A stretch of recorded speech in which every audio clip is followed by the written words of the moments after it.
محمد بن قاسم آئے ہندوستان پہ راجہ دہر کے مقابلے میں، نوجوان میری طرف دیکھیں اور صحیح ہو کے بیٹھے، خاصے صحیح ہو کے بیٹھے، تقریر نہیں کر رہا، جذبات کا، میرے جذبات سنیں، دل کے پھپولے جل رہے ہیں سینے کے داغ سے، اللہ کی قسم روح کی گہرائی سے بات کر رہا ہوں، وہ بات کر رہا ہوں جو سینہ کہہ رہا ہے کہ پھٹ جائے اور کہنا نہ پڑے۔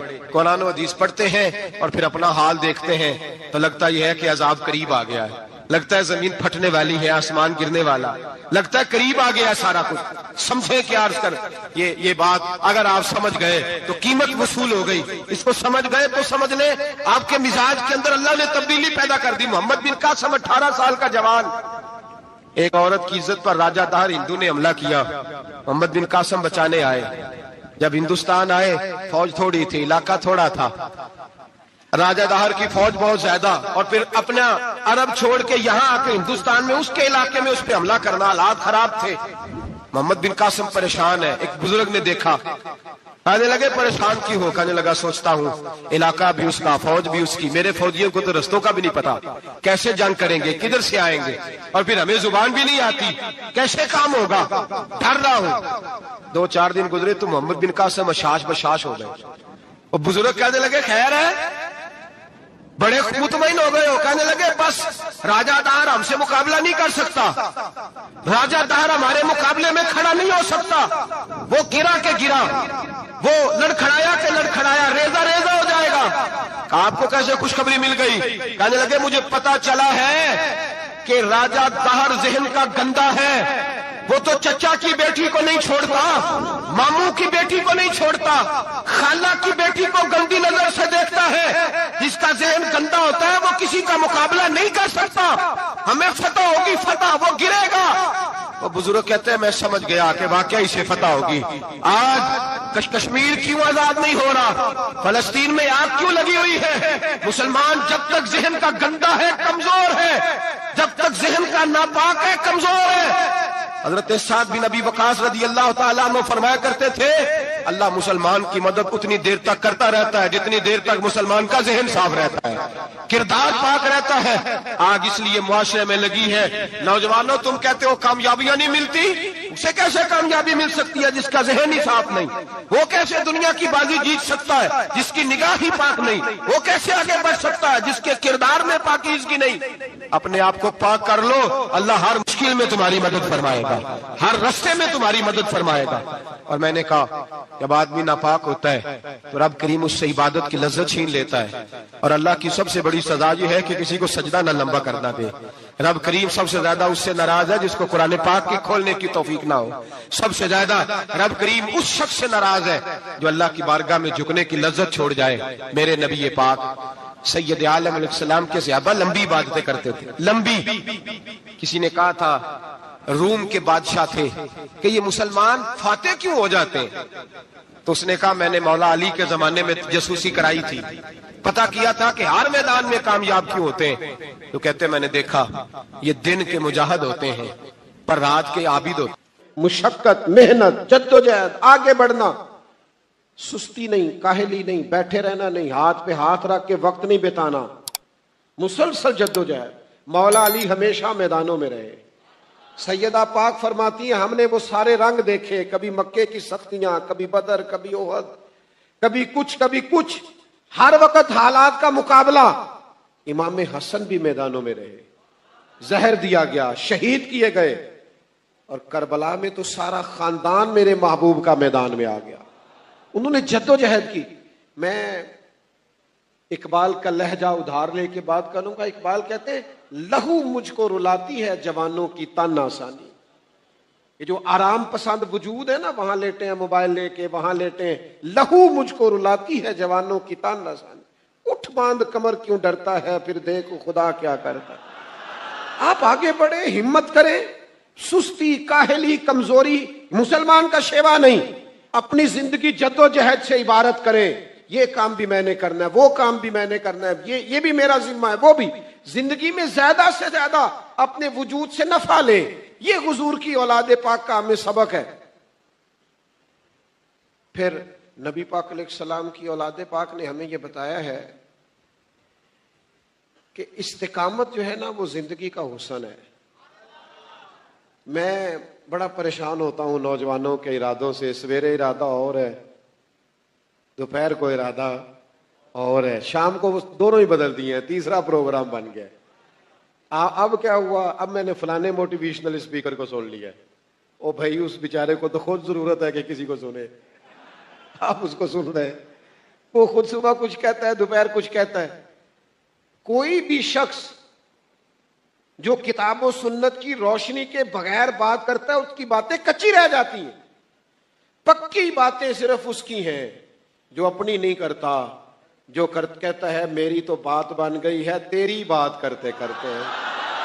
میں بلبل خوش لہجہ گلزار نبی ہوں, میٹھی میری باتیں ہیں کیونکہ نمک خار نبی ہوں صلی اللہ تعالی علیہ وسلم. جو کتاب و سنت کی روشنی میں بات کرے وہ بات پختہ ہے. باقی آپ کو کوئی کیا موٹیویٹ کر سکتا ہے. میں نے باتیں زیادہ نہیں کرنی, سمیٹنے لگا ہوں, غور کرنا میری بات پر جلدی سے. استقامت, ذرا ٹھہرے. حضور علیہ السلام نے فرمایا اللہ کو وہ عمل زیادہ پسند ہے تھوڑا کیا جائے پر روز کیا جائے. ایک دوست مجھ سے کہنے لگے میں نے بڑے ہی کام کیے ہیں, کامیابی نہیں ہوتی. میں نے کہا بڑے چھوڑ دیں, صرف ایک کرے اور اس کو صحیح کر کے کرے اور بار بار کرے. آپ کو کئی لوگ آئیں گے, مشورے دیں گے, اور پھر چلیں اب موسم بھی عمدہ ہے اور میں کہہ چکا ہوں کہ آپ کے انداز بھی بڑے انوکھے ہیں. لوگوں کی جو باتیں ہیں نا, باتیں کرنے کے لیے ہوتی ہیں پر ساری سننے کے لیے نہیں ہوتی. امام شافعی رحمۃ اللہ علیہ فرمایا کرتے لوگوں کی باتیں پتھروں کی طرح ہیں, اگر تم نے کندھوں پہ رکھ لی تو وجود درد کرے گا. یہ لوگوں کی جو فضول باتیں ہیں وہ پیروں کے نیچے رکھو, قد اونچا ہو جائے گا. ہر ایک کی بات سننا, فلانے نے یہ کہہ دیا, فلانے نے کہہ دیا, کہتا رہے جس نے جو کہنا ہے. آپ سیدھی توجہ رکھیں اللہ رسول کیا فرماتے ہیں, دین اسلام کیا کہتا ہے. مضبوط فکروں پر کوئی کام کریں, کوئی ایک کریں, صحیح کر کے کریں. ہمارے ایک بزرگ تھے, وہ کہا کرتے تھے بھائی آپ دین پڑھتے پڑھاتے ہیں, کوئی آپ کو مولوی صاحب کہے تو اس بات کو فخر سمجھنا ہے کیونکہ ہم ہیں. بھائی بندہ جو ہے, دیکھیں نا, جس آدمی کے ہاتھوں پہ چھالے ہیں, لباس پرانا ہے, محنت مزدوری کرتا ہے, اسے ناز کرنا چاہیے اس لیے کہ وہ چھین کے نہیں کھاتا, کرپشن کا نہیں کھاتا, محنت کر کے کھاتا ہے. وہ اگر ڈرا ڈرا سہما ہے تو اس نے زیادتی کی ہے اپنے ساتھ. آپ جد و جہد کا مزاج بنائیں اور استقامت ہو, آپ میں ٹھہراؤ ہو, آپ مستقل مزاج ہو. بڑے لوگ آپ کو باتیں بتائیں گے. امام حسین کربلا کی طرف جا رہے تھے, فرزق شاعر رستے میں ملا. آپ جا رہے تھے اور وہ کوفے سے آ رہا تھا, کہنے لگا حسین نہ جائیے گا. فرمایا کیوں, کیا ہوا؟ کہنے لگا میں حضرت مسلم بن عقیل رضی اللہ تعالیٰ عنہ کی مقدس لاش کو کوفے کے چوک میں لٹکا ہوا دیکھ کے آیا ہوں. یہاں لوگ فیک نیوز پر بھی ارادے بدل لیتے ہیں, اور ہمارے ملک میں تو فیک نیوز, فیک پیج. وہ مجھے آج دوست پوچھ رہے تھے آپ کے کتنے کو پیج ہے, میں نے کہا مجھے بھی نہیں پتا, کون سا کو بتاتا ہے بنانے سے پہلے. بنانے سے پہلے بتائے تو پتا ہونا, اللہ جانے کیا کرتے پھرتے, کام ہی یہ رہ گیا اللہ ماشاءاللہ قوم. فیک خبروں پر لوگ ارادے بدل دیتے ہیں. کہ حضور میں لٹکا ہوا دیکھ کے آیا ہوں تو یہ امام حسین ہے. ہاں, اور حسین ابن علی کی شان رفت کوئی کیا جانے, یہ حسن جانے, علی جانے, نبی جانے یا خدا جانے جل شانہ صلی اللہ تعالی علیہ وسلم, کوئی نہیں جان سکتا. سنیں جی, سنیں جی, وقت زیادہ ہو گیا, بات کو سمیٹنا ہے. کہا کیا کہا حضور میں وہاں شہادت دیکھ کے آیا ہوں. تو امام علی مقام فرمانے لگے فرزق میرا بھائی لٹک گیا ہے, شہادت قبول کر لی ہے, کہیں جھکا تو نہیں کسی کے سامنے؟ یہ کیا بات ہوئی؟ کہا حضور جھکے نہیں. فرمایا بس پھر ہٹو, ہمیں بھی جانے دو. ارادہ جو کر لیا ہے, ارادے جن کے پختہ ہوں, نظر جن کی خدا پر ہو, کچھ نہ کچھ پکے پروگرام بنائیں زندگی میں, کچھ چیزوں کو طے کریں. یہ حضور کی اولاد کا سبق ہے. اور پھر جو چیز انہوں نے ہمیں جم کے سکھائی ہے نا, وہ ہے صبر. صبر حسین کائنات کی اتنی بڑی حقیقت ہے کہ اگر امت صبر حسین سے سبق لینا شروع کر دینا. دوستو سنو, 100 کے قریب آیات ہیں قرآن مجید میں کم و بیش جو صبر کی بات کرتی ہیں. 500 کے قریب علماء نے لکھا ہے احادیث و آثار ہیں جو صرف صبر کی بات کرتے ہیں. صبر کا معنی کسی بزدلی کا نام صبر نہیں. صبر تو خوش تدبیری کو کہتے ہیں. صبر تو محنت، ادھر دیکھو کیا کہنے لگا ہوں، صبر تو محنت کر کے نتیجہ رب پہ چھوڑ دینے کو کہتے ہیں. سارا عمل کر کے نتیجہ اللہ پہ چھوڑ دینا صبر ہے. خدا کے فیصلے کے سامنے تسلیم و رضا کی گردن جھکا دینا یہ صبر ہے. چلے ایک پنجابی کا شعر ہے، نہ بھی سمجھ آئی تو قبول کر لیجئے گا. حضرت میاں محمد بخش صاحب کہتے ہیں دکھ قبول محمد بخشا، بس راضی رہن پیارے. اگر وہ دکھ دے کے راضی ہے کسی بات میں میرا محبوب تو میں بھی قبول کرنے کو تیار ہوں. قبول ہے، اگر وہ اس میں راضی ہے تو ہم بھی راضی ہیں. مقام تسلیم و رضا کا نام، چلے ایک مثال دیتا ہوں بات جلدی سمجھ میں آ جائے گی. ایک قیمتی ہی، بہت سارے لوگ کہتے تھے محمود غزنوی سے کہ ایاز سے کیوں پیار کرتے ہو؟ تو ایک دن اس نے چاہا لوگوں کو بتا دوں یہ زیادہ پیارا کیوں ہے. ایک قیمتی ہیرا تھا موٹا، تو کافی سارے سیانے لوگ، سیانے بڑے ہوتے ہیں نا، سمجھدار سیانے مشورے دینے والے سارے بیٹھے تھے. تو محمود کہنے لگے ادھر آپ بھی یہ ہیرا توڑ دے. تو وہ سیانا آدمی تھا، اس نے مشورہ دے دیا. سیانا جو تھا اس نے کہا جناب اتنا قیمتی ہیرا آپ توڑوائیں گے تو نقصان ہوگا، خسارہ ہوگا، کیا کر رہے ہیں آپ؟ تو کہنے لگے بالکل ٹھیک ہے، تو عقل مند آدمی ہے. دوسرے کو بلایا، کہا اسے توڑ دو. کہنے لگا یار آپ بادشاہ سلامت ہیں، ہم حکم عدولی تو نہیں کر سکتے، پر یہ آپ کیا نقصان کر رہے ہیں؟ کہا بالکل ٹھیک ہے، تو بھی سیانا ہے. 3-4 سمجھدار بلائے، سب نے مشورہ دیا، چلے کہ اس نے آخر میں ایاز کو بلایا، کہا یہ ہیرا توڑو. اس نے پہلی ضرب لگائی، ہتھوڑا پکڑا، توڑ دیا، کئی ٹکڑے کر دیے. تو محمود کہنے لگے تو بڑا نادان ہے، قیمتی ہیرا سب نے مشورہ دیا، تو نے کیوں توڑا؟ کا بادشاہ غلطی ہو گئی. کہا نہیں غلطی نہیں ہوئی، بتا توڑا کیوں؟ سنو پھر. اس نے کہا میں نے زندگی میں طے کیا ہے جو ٹوٹتا ہے ٹوٹ جائے، تیرا حکم نہیں ٹوٹنا چاہیے. جو ٹوٹتا ہے ٹوٹ جائے، تیرا حکم طے کیا ہے. اتنی قیمتی چیزیں ٹوٹتی ہیں. میں مثال نہیں دے سکتا نا، میری مجبوری ہے. بلا مثال و بلا تشبیہ میں مثال نہیں دے سکتا، یہ یہاں فٹ نہیں ہوتی. صرف سمجھا کے آپ کے ذہنوں کو وہاں لایا ہوں. امام حسین نے فرمایا مالک تیرا حکم نہیں ٹوٹنے دوں گا. میرا مقام تسلیم و رضا ہے، علی اکبر سے خوبصورت جوان کوئی نہیں، عباس سے پیارا بھائی کوئی نہیں، علی اصغر جیسا دوسرا پھول کوئی نہیں، اور ڈھونڈو گے بھی تو حسین سا آقا نہ ملے گا. لیکن فرمایا ہر چیز ہی قربان ہے، جو جاتا ہے جائے، پر مالک تیرا حکم. صبر کر کے دکھایا، حوصلہ. میدان کربلا جنگ کیا تھی؟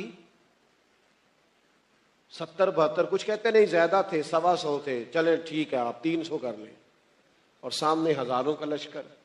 ہزاروں کی جنگ کبھی 100-150 سے بھی ہوتی ہے، لیکن یہ جنگ ہوئی.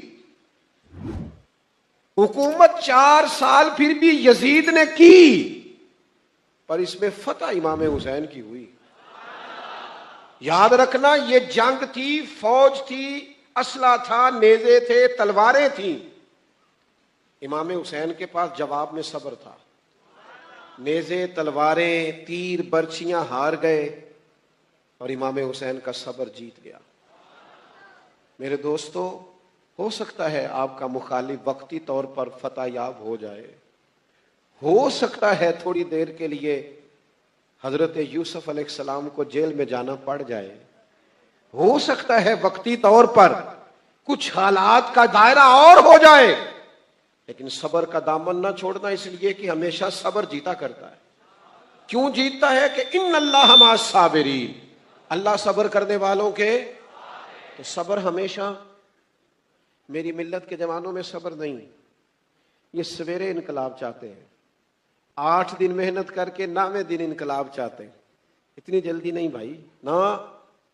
میں کہہ چکا ہوں کہ امام حسین نے سارے کنبے کی شہادت پیش کر دی، پر یزید 4 سال پھر بھی حکومت کر گیا. لیکن پھر یوں مٹا، یوں گھیر کے مارا ہے پھر امام حسین نے یزید کو کہ اب کوئی نام بھی لینے کو تیار نہیں۔ آپ کا جو صبر ہے نا، صبر، اس میں فنا ہو جائے گا آپ کا دشمن۔ پھر اپنی ساری گفتگو دہراتا ہوں، ایک تو پیار کرنا ہے تو ذرا رج کے کرنا ہے، احترام کرنا ہے تو عقیدتوں سے، فیض لینا ہے تو ڈٹ کے لینا ہے، اور پھر ہم نے ان سے سیکھنا ہے۔ ہم نے فقیری کو مظلومیت نہیں بنانا، فخر بنانا ہے۔ ہم نے فقر کو اور فاقے کو بھی اس طرح قبول کرنا ہے جو رنگ رسول کریم علیہ السلام نے ہمیں عطا کیا ہے، اور پھر ہم نے اپنی اولادوں کو اعلیٰ اخلاقی اقدار سکھانے ہیں، آداب سکھانے ہیں، جد و جہد سکھانی ہے، محنت سکھانی، سستی نہیں، کاہلی نہیں، بزدلی نہیں، آگے بڑھنا اور بڑھتے چلے جانا، محنت کرنا اور کرتے چلے جانا۔ وہ ہمارے شیخ کہا کرتے تھے، زمین کے اوپر کام، نیچے جا کے آرام، ڈیوٹی، ذمہ داری، خدمت کرتے چلے جائیں، اور پھر استقامت، اور پھر صبر، اور پھر آپ نے نتائج سارے اپنے رب کریم پہ چھوڑ دینے، اس لیے کہ جو نتیجہ بارگاہ خداوندی سے ملتا ہے وہ بڑا ہی باکمال ہوتا ہے۔ ایک آخری بات بھی عرض کر لوں آپ دوستوں سے، اگر آپ زیادہ توجہ کریں تو، امام حسین کا نماز سے بڑا پیار ہے، قرآن پاک سے بڑا پیار ہے۔ نمازی تو آپ ماشاءاللہ پہلے سے ہی ہیں، جو میں کہہ رہا ہوں اسے آپ نے سمجھنا ہے۔ میں کہہ رہا ہوں امام حسین کا نماز سے پیار ہے، آپ نے نماز سے پیار کرنا شروع کرنا ہے، اس سے پیار ڈال لیں، محبت شروع کریں نماز سے۔ نماز کا اہتمام بھی پیار سے، ادائیگی بھی پیار سے۔ امام حسین فرمایا کرتے تھے، مجھے سجدوں سے بڑا پیار ہے، یہ سجدوں سے محبت شروع کریں، مجھے سوز دے، مجھے ساز دے، مجھے نیم شب کا نیاز دے، دم سجدہ خود کو توڑ دوں، مجھے ایسا ذوق نماز دے۔ سجدوں سے، اور قرآن پاک سے بھی پیار، خوب پیار کریں قرآن پاک سے۔ کوئی آیت لیں، اس کا ذرا مفہوم دیکھیں، عالم صاحب سے پوچھیں کہ یہ آیت کیا بات کرتی ہے، اس میں رب کریم کی کیا منشا ہے۔ قرآن مجید کی تلاوت، قرآن مجید سے محبت، کبھی سورہ ملک سے پیار، کبھی سورہ یاسین سے پیار، کبھی سورہ علم نشرح سے پیار، کبھی سورہ اخلاص سے پیار، تھوڑی سی محبت ڈالیں۔ کبھی کبھی رکا دیا کریں، جب محفل ہو رہی ہو تو کہا دل بڑا کر رہا ہے، آج سورہ رحمان کی تلاوت سنائیں۔ مسلمان کی زندگی میں دعاؤں کا بہت زیادہ اثر ہوتا ہے، دعائیں لگ جایا کرتی ہیں، دعائیں اپنا رنگ دکھایا کرتی ہیں، دعائیں اپنا اثر رکھتی ہیں، اور انسان کے گرد جو چیز حصار بن کر اس کی حفاظت کرتی ہے وہ بھی دعا ہوتی ہے۔ دعائیں کرنی بھی چاہیے۔ نبی کریم علیہ السلام نے فرمایا، جو اللہ تعالیٰ سے نہیں مانگتا اللہ اس سے ناراض ہو جاتا ہے۔ دعائیں کرنی بھی چاہیے، دعائیں کرانی بھی چاہیے، اور دعائیں لینی بھی چاہیے۔ معاشرہ جیسے جیسے تیزی کی منزلیں طے کرتا ہے، اور جیسے جیسے لوگوں کے ذہن گھٹن کا شکار ہوتے ہیں، اور مزاجوں کے اندر جیسے جیسے دین سے دوری واقع ہوتی ہے، اور روحانیت سے لوگ جیسے جیسے دور ہوتے ہیں، مختلف قسم کے وسوسوں کا لوگ شکار ہوتے ہیں۔ ایک وسوسہ لوگوں کے دلوں میں یہ بھی پیدا کیا جاتا ہے کہ جب اللہ تعالیٰ سب کی سنتا ہے تو کسی سے دعا کرانے کا کیا مطلب ہے؟ بالکل صحیح بات ہے، بڑی عمدہ اور اعلیٰ بات ہے۔ اللہ تعالیٰ سب کی دعائیں قبول فرماتا ہے۔ اللہ تعالیٰ اپنے ہر بندے پر اپنی شان اور اپنے فضل کے مطابق رحمت فرماتا ہے، اس میں کوئی دو رائے نہیں ہے۔ لیکن قرآن مجید خود فرماتا ہے کہ رب کے کچھ بندے وہ ہیں جو اپنے مومن بھائیوں کے لیے دعائیں کرتے ہیں۔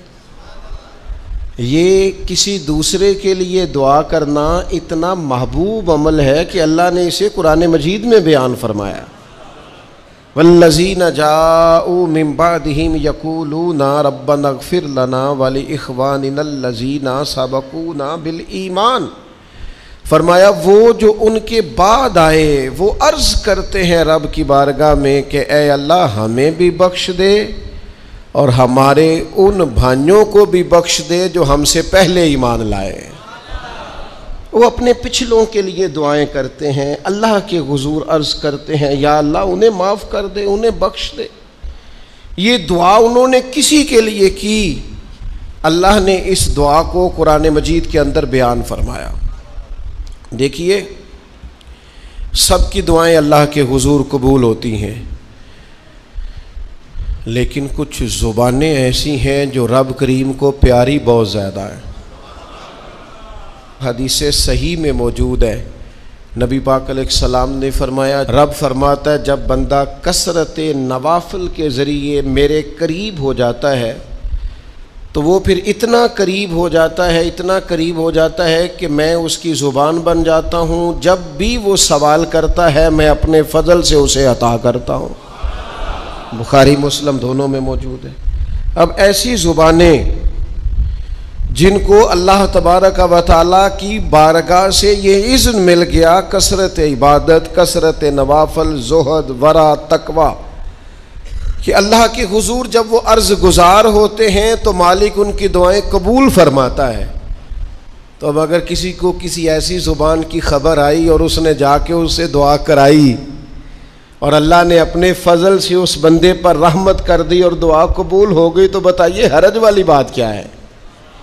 اب اس پر بھی وسوسہ ہے کہ اللہ صاحب کی سنتا ہے آپ نے فلاں کو دعا کے لیے کیوں کہا، اس پر بھی وسوسہ ہے۔ روحانی دنیا سے لوگوں کو دور کرنے کے لیے، اللہ کے نیک بندوں سے دور کرنے کے لیے، وہ لوگ جو مالک کریم کے قرب والے ہیں، جن کو قرآن مجید نے اولیاء اللہ کہا ہے، ان سے لوگوں کا رشتہ کمزور کرنے کے لیے ایک نیا رنگ، ایک نئے انداز میں بات کہ اللہ سب کی دعائیں قبول کرتا ہے۔ تم دعا کرانے جا رہے ہو، تم نے فلاں سے کہا میرے لیے دعا کرنا، تم نے فلاں بزرگ سے کہا میرے لیے دعا کرنا، تو میرے بھائی یہ تو بڑی آسان سی سادی سی بات ہے۔ اچھا یہ بھی ضروری نہیں کہ جو دعا کرا رہا ہے وہ کوئی کمزور ہی ہو، وہ گناہگار ہی ہو اور وہ کسی نیکوکار سے ہی کہے کہ میرے لیے دعا کرنا تو تبھی بات بنے گی۔ بعض نیک بھی کہہ دیتے ہیں اور اس سے کہہ دیتے ہیں جو درجے میں ان سے کم ہوتا ہے۔ کیا حضرت امام جعفر الصادق رضی اللہ تعالیٰ عنہ نے کہا نہیں حضرت داؤد طائی سے کہ میرے لیے دعا کرنا؟ کیا کہا نہیں بعض اساتذہ نے شاگردوں سے کہ دعا کرنا؟ کیا کہا نہیں کہ بعض مشائخ نے مریدوں سے کہ میرے لیے دعا کرنا؟ بھائی کیا بیٹا اپنے باپ کے لیے دعا نہیں کرتا؟ کیا بیٹیاں بیٹے ماں باپ کے لیے دعا؟ او سنو نا یار، اس سے بڑی میں آپ کو بات کیا سناؤں، بخاری مسلم میں موجود ہے، حضرت عمر فاروق رضی اللہ تعالیٰ عنہ عمرہ کرنے جا رہے تھے، اللہ کے پیارے رسول، رسول رحمت، محبوب رب اکبر صلی اللہ تعالیٰ علیہ وسلم نے فرمایا عمر میرے بھائی ہمیں بھی دعاؤں میں یاد کرنا۔ اب بتاؤ اس سے بڑی مثال کہاں سے لائیں؟ حضرت عمر سے نبی کریم علیہ الصلوۃ والسلام نے کہا عمر میرے بھائی ہمیں بھی اپنی دعاؤں میں یاد رکھنا۔ تو اگر حضور جناب عمر سے کہہ سکتے ہیں دعا کرنا، مجھے بتاؤ حضور کو ضرورت ہے جناب عمر کی دعا کی؟ یہ کس لیے کہا؟ یہ اس لیے کہا کہ ہمیں سمجھ میں آ جائے کہ کچھ لوگوں سے دعا کرا لینی چاہیے، کچھ لوگوں سے دعا کرا لینی چاہیے۔ بس اس سے زیادہ جملہ نہیں کہوں گا، کچھ لوگوں سے اپنے حق میں کچھ کہلوا لینا چاہیے، کوئی گواہی اپنے حق میں کرا لینی چاہیے، فائدہ ہوتا ہے، اس کا نفع ہوتا ہے، اس میں بڑے راز مضمر ہوتے ہیں، اس میں بڑے عقدے کھل جایا کرتے ہیں، اس میں بڑی آسانیاں ہو جاتی ہیں۔ میرے عزیز نبی پاک صلی اللہ تعالی علیہ وسلم نے فرمایا جناب عمر سے میرے لیے، حضور فرماتے ہیں اللہ کے کچھ بندے ہیں اگر وہ قسم کھا کے کہے نا یا اللہ ایسا کر دے، یہ بخاری مسلم دونوں میں موجود ہے، وہ قسم کھا کے کہے نا لو اقسم علی اللہ لا ابرہ، وہ اگر قسم کھائیں تو رب ان کی قسم بھی پوری فرما دیا کرتا ہے۔ اور میرے بھائی محبت کے لیے دل ڈھونڈ کوئی ٹوٹنے والا، کوئی جگہ ایسی تلاش کر جہاں سے دعا مل جائے، جہاں سے کرم ہو جائے، جہاں سے عطا ہو جائے، جہاں سے اللہ کا فضل ہو جائے. اور پھر ہمیں بھی چاہیے ہم دعائیں دیتے رہیں، ماں باپ کو چاہیے اولاد کو دعائیں دیتے رہیں، اساتذہ کو چاہیے شاگردوں کو دعائیں دیتے رہیں، مشائخ کو چاہیے عقیدت مندوں کو دعائیں دیتے رہیں، بہن بھائیوں کو چاہیے ایک دوسرے کو دعائیں. چلیں آپ آمین کہیں. اب آپ نے انکار نہیں کہ سارے دعا مانگے، یا اللہ ہمارے بھائیوں کو ہم سے زیادہ عطا فرما، یا اللہ بھائی کو ہم سے، یا اللہ بھتیجوں کو زیادہ عطا فرما، بھانجوں کو زیادہ عطا فرما، اللہ محلے داروں کو زیادہ عطا فرما، پڑوسیوں کو زیادہ عطا فرما. یہ مانگو نا دعائیں، اس میں بھلا ہے، اس میں نفع ہے. اب جنہوں نے پریشان ہو کے آمین کا ہے وہ خوش ہو جائیں گے. نبی پاک علیہ السلام نے فرمایا جو دعا تو کسی کے لیے مانگتا ہے اللہ پہلے تیرے حق میں قبول فرماتا ہے. لوگ خوش ہو گئے آپ لوگ. او بھائی دعا مانگیں کسی کے لیے، بد دعا نہیں کرنی کسی کے لیے بھی بد دعا. ہمارے ہاں نا ایک بہت بڑا طبقہ جذباتی لوگوں کا ہے.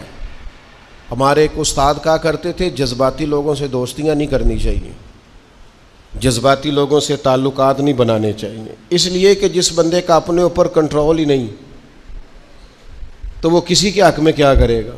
وہ کہتے تھے جذباتی لوگوں سے بچو. او بھائی ہم بڑے جذباتی ہو جاتے ہیں، ذرا سی شدت آئی نہیں گھر میں لڑائی، اور لڑائی بھی کس سے؟ گھر والی سے. بد دعائیں شروع کر دی، اپنے آپ کو بد دعائیں دے. لڑائی کس سے ہو رہی ہے؟ بہن بھائیوں سے. بد دعائیں شروع کر دی. ماں باپ سے لڑائی ہوئی، بد دعا دے رہے، اور بڑی بڑی تلخ ہو کے، بڑی بڑی سخت ہو کے. او بھئی آپ کیوں ایسے جملے کہتے ہیں، کیوں سخت لفظ بولتے ہیں؟ صحیح مسلم میں حدیث ہے، نبی پاک علیہ السلام نے 3 چیزوں کا نام لے کے فرمایا نہ اپنے آپ کو بد دعا دینا، نہ اپنی اولاد کو بد دعا دینا، نہ اپنے مال کو بد دعا دینا. ایسا نہ ہو کہ جب تم وہ دعا کر رہے ہو تو وقت قبولیت کا ہو. کبھی بھی اپنی اولاد کو، اپنے آپ کو، اپنے اموال کو بد دعا نہ دو. کیوں ایسے جملے بولتے ہو؟ یعنی غصے اور جلال میں بھی جب اپنے بچے کے لیے بات کرو تو پیار والی بات کرو. غصے میں، جلال میں، جذباتیت میں بھی بہن بھائیوں کے لیے، گھر والوں کے لیے، اپنے لیے بات کرو تو محبت والی بولی بولو.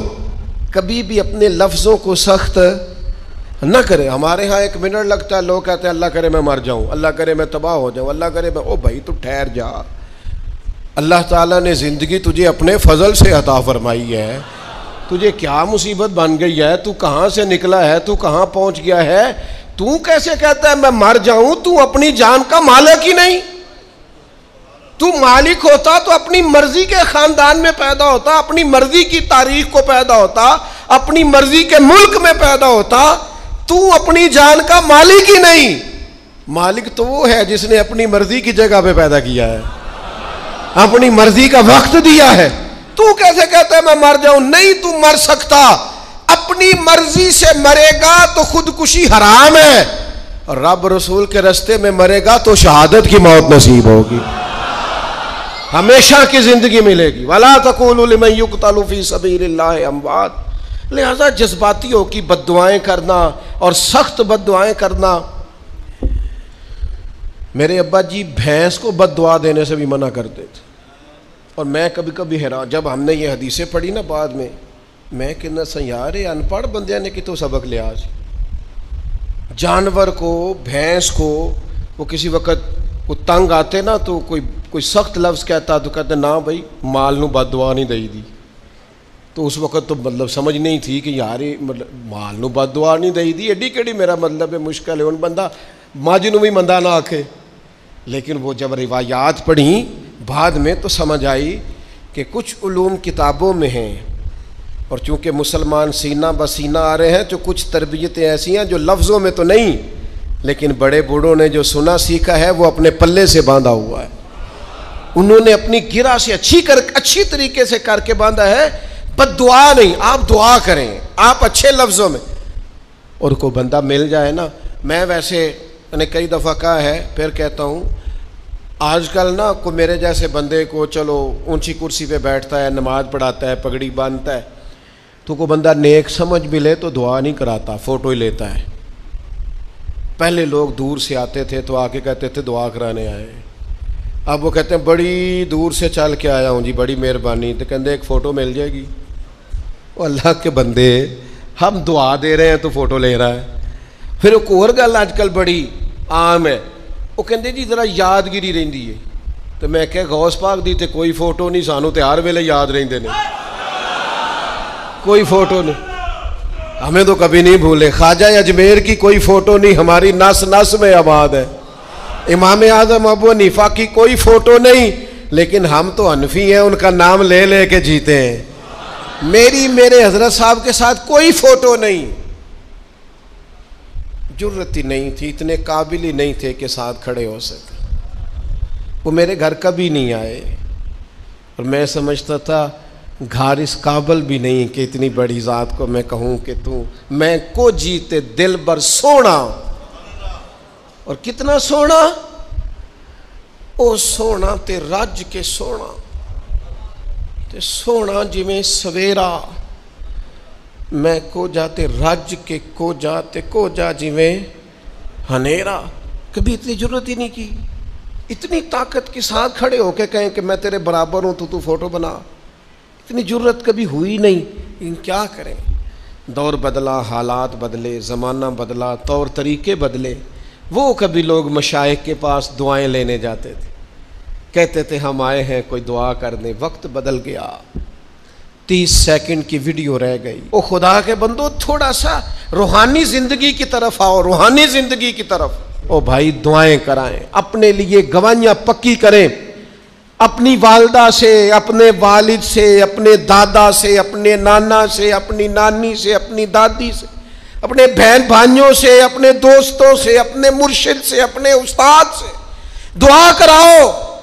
ان سے کہو ایک دفعہ میرے لیے ہاتھ اٹھا دے اللہ کی بارگاہ میں صحیح روایت پیش کرتا ہوں، میرے نبی کریم نے فرمایا تھا عمر فاروق سے، سیدنا عمر سے، قطعی جنتی عمر جن کا حضور جنت میں محل دیکھ کے آئے، نبی کریم نے فرمایا تو عمر، لوگ حج کرنے آئیں گے، جہاد کے لیے آئیں گے، اگر یمن والے لوگ آئے اور تجھے ان میں سے میرا اویس کرنی مل گیا تو عمر اس سے اپنے لیے دعا کرا لینا، عمر اویس سے دعا کرا لینا، اسے کہنا تیرے لیے دعا کر دے۔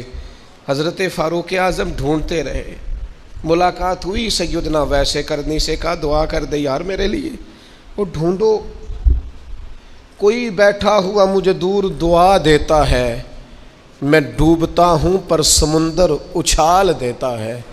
او بھائی اپنے حق میں دعائیں، التجائیں اللہ کے حضور۔ کچھ لوگوں کی عرض، میں آپ سے عرض کروں،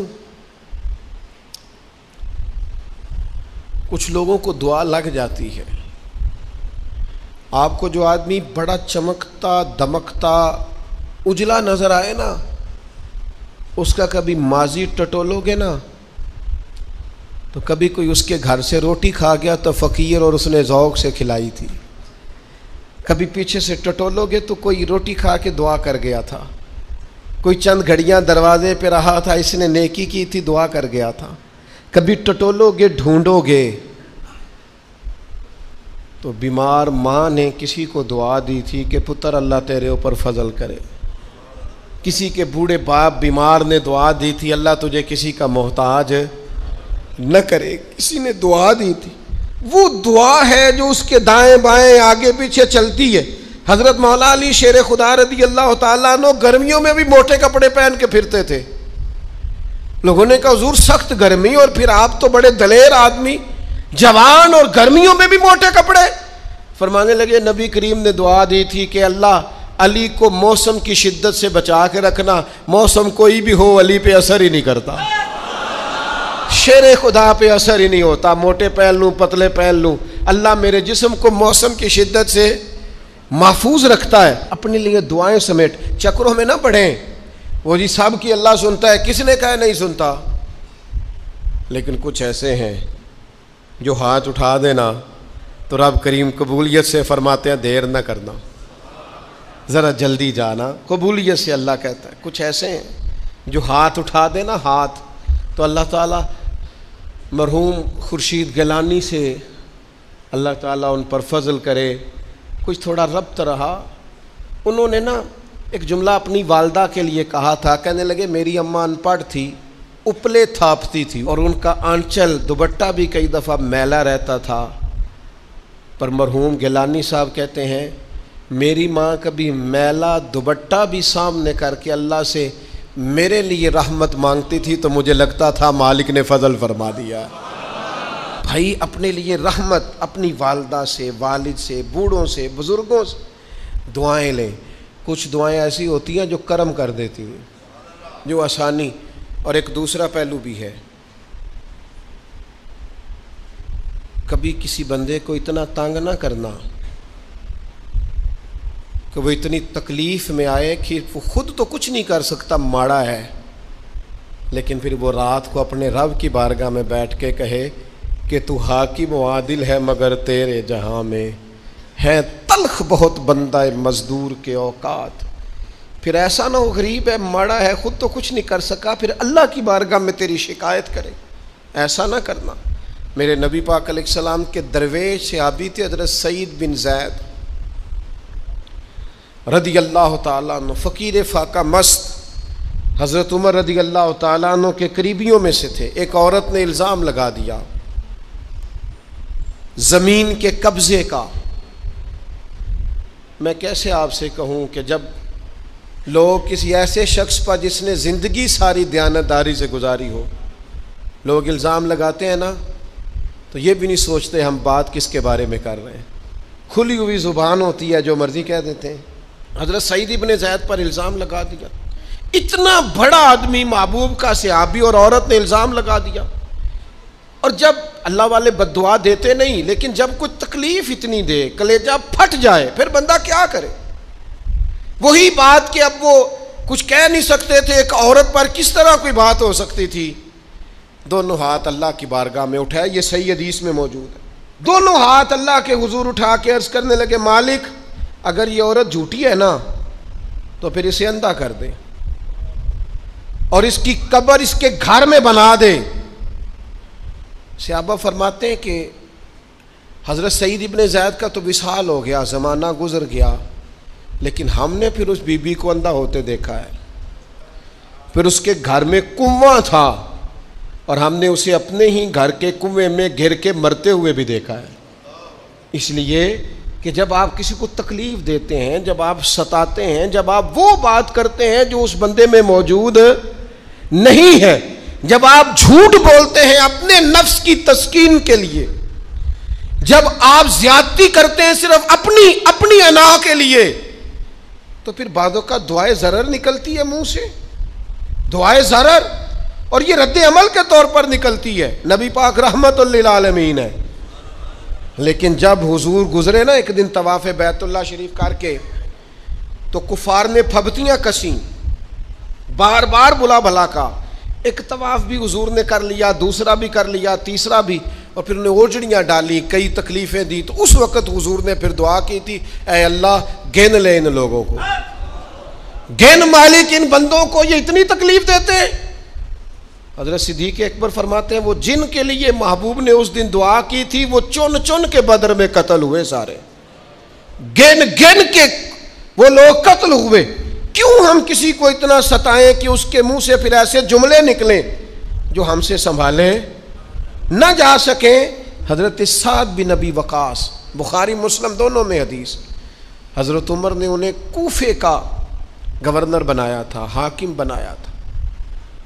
کچھ لوگ حسد کی وجہ سے نیک لوگوں پر تنقید کرتے ہیں, اپنے ذاتی حسد کی وجہ سے اللہ کے بندوں کو ستاتے ہیں, پھبتیاں کستے ہیں, زبانیں کھولتے ہیں. اور آپ فرماتے ہیں جس نے میرے ولی سے دشمنی کی میرا اعلان جنگ ہے. حضرت فاروق اعظم رضی اللہ تعالیٰ عنہ نے حضرت سعد بن ابی وقاص کو حاکم بنایا کوفے کا. تو کچھ لوگوں نے شکایتیں کی, تو حضرت عمر نے کہا جاؤ پتہ کرو جا کے, معلومات کی. تو ہر بندہ کہنے لگا اتنا اعلیٰ تو بندہ ہو ہی نہیں سکتا جتنے حضرت سعد بن ابی وقاص ہے. ایک بندہ کھڑا ہوا, صرف ایک, وہ کہنے لگا نہ تو یہ جہاد میں جاتے ہیں، نہ مال غنیمت صحیح تقسیم کرتے ہیں، نہ یہ عدل و انصاف کرتے ہیں۔ 3 شکایتیں اس نے لگائیں۔ حضرت سعد بن ابی وقاص چونکہ زندگی ساری محنت کی تھی، جہاد کیا تھا، ساری زندگی انصاف میں گزاری تھی، دل ٹوٹ گیا۔ اللہ کی بارگاہ میں عرض کرنے لگے مالک اگر یہ ریاکاری کے لیے کہہ رہا ہے نا، یہ باتیں جھوٹ بول رہا ہے، تو پھر اس نے 3 الزام لگائے ہیں، تو میں 3 دعائیں کرتا ہوں، اس بندے کی عمر لمبی کر دے، اس کا فاقہ بڑھا دے، اور اسے فتنوں میں مبتلا کرنا میرے مالک۔ یہ دعا نکلی حضرت سعد بن ابی وقاص کی زبان سے۔ صحابہ اور تابعین فرماتے ہیں وہ بندہ اتنا بوڑھا ہو گیا، حضرت سعد بن ابی وقاص تو وصال کر گئے، بڑی شان سے دنیا سے گئے، لیکن وہ اتنا بوڑھا ہو گیا کہ اس کی بھویں جھک گئی تھیں، اور فاقے کا یہ عالم تھا کہ فاقہ ختم ہی نہیں ہوتا تھا، اور فتنوں کا یہ حال تھا کہ بڑھاپے میں بھی معاذ اللہ چوکوں میں کھڑی عورتوں کو چھیڑ دیتا تھا، اور لوگ جوتے مارتے، تکلیف دیتے، باز کیوں نہیں آتا، تجھے شرم کیوں نہیں آتی؟ تو کہتا تھا لوگوں میں کیا کروں، مجھے حضرت سعد بن ابی وقاص کی بد دعا لگ گئی، میں نے ان کو ستایا، دل توڑا، اذیت دی، کیوں ہم اس طرح کے لفظ کہیں؟ میں جانتا ہوں اس بوڑھی عورت کو جس کی بیٹی کو کسی نے بڑا ہی ستایا تھا سسرال والوں نے، اور خامد اس کا موجود نہیں تھا، تو وہ اپنے وہاں سے نکلتے ہوئے نا واپس گھر سے، تو وہ دروازے پہ کھڑی ہو کے کہہ رہی تھی حضرت صاحب میں گزر رہا تھا، حضرت صاحب گل سننا، بچیوں کا باپ کوئی نہیں، ایک بھائی ہے بیچارہ کدھر کدھر جائے، ہر چوتھے دن میں یہاں آ کے منتیں کر کے دوپٹے پھینک کے بچی چھوڑ کے جاتی ہوں، آج میں نے اپنا مقدمہ رب کی بارگاہ میں پیش کر دیا ہے، آپ گواہ رہے نا، میرا جرم صرف ہے کہ میں بیٹیاں دی ماں ہوں، گواہ رہے نا آپ، میں نے مقدمہ اللہ کے حضور درج کرا دیا ہے، بیٹی کو حوصلہ دے کے جاتی ہوں، خود نہیں سوتی میں ساری رات، مجھے پتہ ہے میری بیٹی کے ساتھ زیادتی ہو رہی ہے، اور ان کو بھی پتہ ہے لے جا کوئی نہیں سکتے، بندے ماڑے ہیں، تو یہ روز ظلم کرتے ہیں، اب میں نے وہ مقدمہ درج کرا، آپ گواہ رہنا، میں نے بڑا منایا اس اماں کو، میں نے کہا اماں اتنے سخت جملے نہ کہنے لگی، کلیجہ اندر سے پھٹ گیا، چھلنی ہے۔ ایک شخص کے کمرے میں جاتی تھی معافی مانگنے، چلو بچی سے غلطی ہو گئی تو اٹھ کے دوسرے کمرے میں چلا جاتا تھا، میں دوسرے میں جاتی تھی، چونکہ میں بیٹی والی ہوں، اب میں نے مقدمہ درج کرا دیا ہے، اب میرا رب جانے بہتر انصاف، میں بڑا اللہ کا گناہگار بندہ ہوں، میں نے پھر واقعی وہاں انصاف ہوتے دیکھا، میں نے وہ رنگ بدلتے اور حالات تبدیل ہوتے دیکھے۔ یہ یاد رکھنا زندگی خود بھی گناہوں کی سزا دیتی ہے، یہاں بھی زندگی خود بھی گناہوں کی سزا دیتی، یاد رکھنا، ذرا احتیاط سے منہ کھولنا کسی کے بارے میں، اللہ کے بندوں کے بارے میں اپنی زبانیں ذرا احتیاط سے کھولنا، ذرا خیال کرنا، کسی غریب کے بارے میں جملے سوچ کر بولنا، کسی کمزور کا مذاق اڑانا تو معاذ اللہ ذرا ہوش کرنا، اللہ سے ڈر کے بات کرنا، اس لیے کہ بڑی جلدی انصاف کا وقت آنے والا ہے، بڑی جلدی حالات بدلنے والے ہیں، تلک الایام نداولها بین الناس، اللہ لوگوں کے درمیان دن بدل دیا کرتا ہے، پھر لوگوں کو جگہ نہیں ملتی چھپنے کی، رخ چھپانے کی۔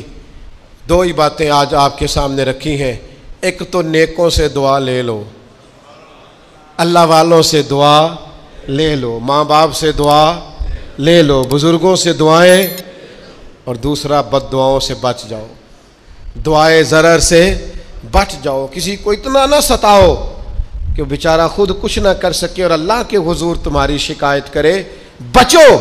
وہ میں نے بہت پرانا ایک جملہ کہا تھا، پھر کہتا ہوں، غریبوں کی بد دعائیں دن میں نہیں ستاتی، غریبوں کی بد دعائیں رات کو ستاتی ہیں، جب اے سی پورا لگا ہو، گھر پورا بہترین بنا ہو اور نیند نہ آئے، اور اپنے ہی گھر سے خوف آئے، اور اپنے ہی مقام سے بندہ بے چین ہو کے اٹھے، اور کبھی چھت پہ اور کبھی نیچے، اور پتہ نہیں مجھے کیا ہے اور پتہ نہیں مجھے کیا ہے، تو پھر وہ استغفار کرے، پھر وہ جس کو ستایا اس سے معافی مانگے، پھر جس کا دل توڑا ہے اس سے جا کے اللہ کی رضا کے لیے معافی مانگ کے آئے.